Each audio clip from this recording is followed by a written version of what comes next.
Hi there, I'm Jules from thesstonesoup.com and today I've got another fresh 6-ingredient dinner recipe for you.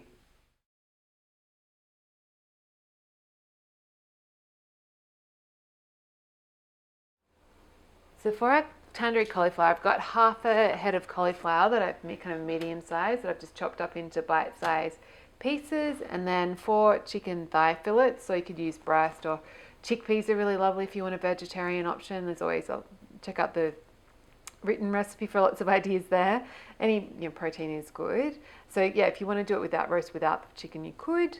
I've just sliced the chicken up into just slices so that there's more surface area for the beautiful tandoori oil to coat. So I've got a tablespoon here of tandoori spice mix that I've mixed with 4 tablespoons of olive oil, not extra virgin, and just a pinch of salt. So I'm just going to drizzle that over.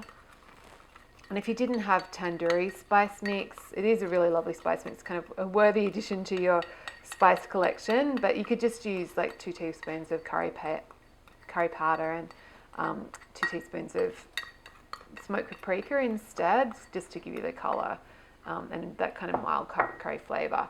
So then we're just going to give that a good toss. You want to really coat everything in this beautiful spiced oil.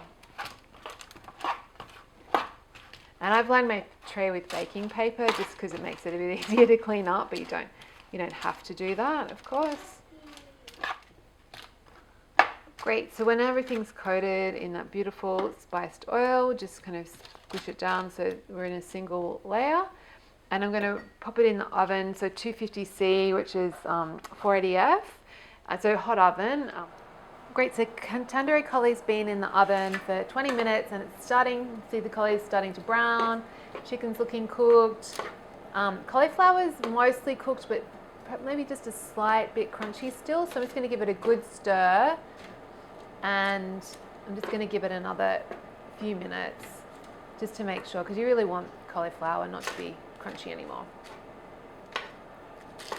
Beautiful, so it's had an extra 5 minutes, everything's looking brown and lovely, so we're going to serve.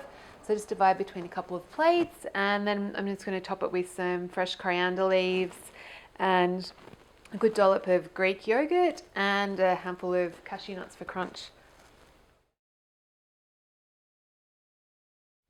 So if you enjoyed this, really encourage you to head on over to my blog. It's thesstonesoup.com, and you can download a free ebook filled with beautiful, fresh 6-ingredient dinner recipes just like this one.